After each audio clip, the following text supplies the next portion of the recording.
I regard myself as a soldier, though a soldier of peace. Moi, je me considère comme un soldat, quand même, un soldat de la paix. I know the value of discipline and truth. Je sais très bien la valeur de la discipline et de la vérité.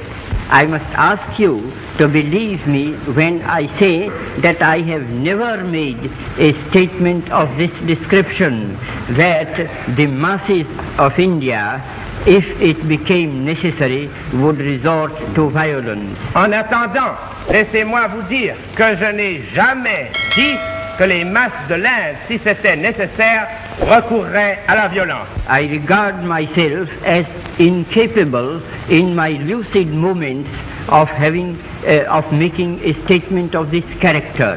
It is complete independence that we want.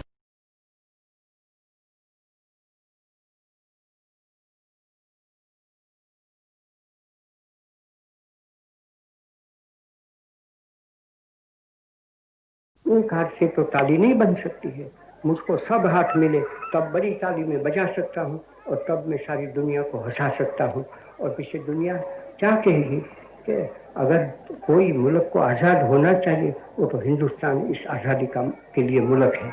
और मेरी तो तमन्ना ये है, मेरी तो आशा ये है, ईश्वर से प्रार्थना ये है कि हिंदुस्तान ऐसा बने कि जिससे सारी दुनिया कहे कि अगर आज़ाद बनना है तो हिंदुस्तान के जैसे आज़ाद बनो। ऐसा करने में आप लोग बहुत बड़ा हिस्सा ले सकते हैं। सब के सब अपनी जगह पर अपना धर्म का पालन करें तो हिंदुस्तान जैसा मैं आपको कहता हूँ ऐसा बन सकता है, उसमें मुझको तनिक भी शंका नहीं है।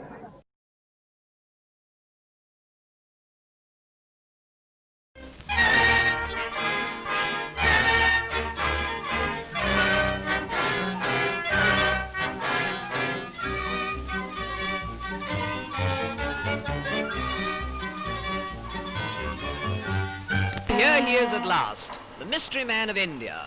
Our first glimpse as the Rajputana came alongside at Marseille. And there's a woman of whom you've probably all read, but never seen in a picture. Miss Madeline Slade, the English daughter of an admiral, who now prefers to be known as Malara Ben. She's one of Mr. Gandhi's most devout disciples. She's leading the way ashore now, and just behind her comes Mr. Gandhi, dressed as he said he would be, in just his loincloth, even in the chilly climes of Europe.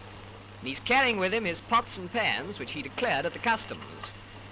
He was trotted around Marseille to several receptions and made one or two speeches which rather frightened the French authorities. But when asked to speak into the sound-filled microphone, he said, "I think not." And so we go on our way to England.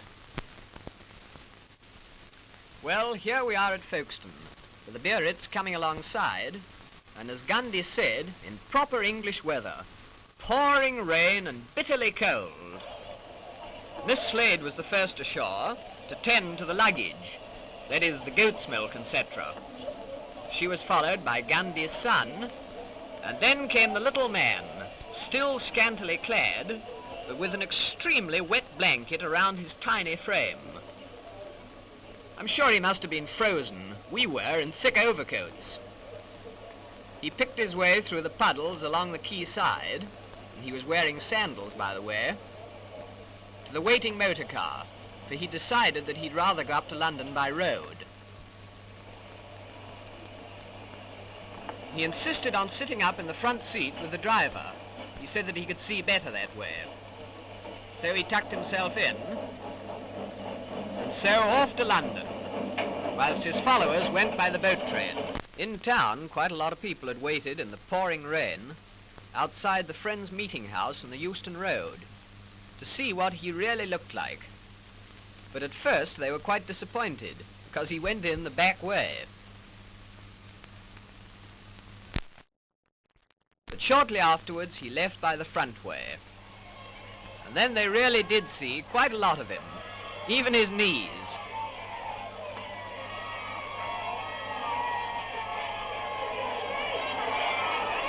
No, he won't speak into the microphone.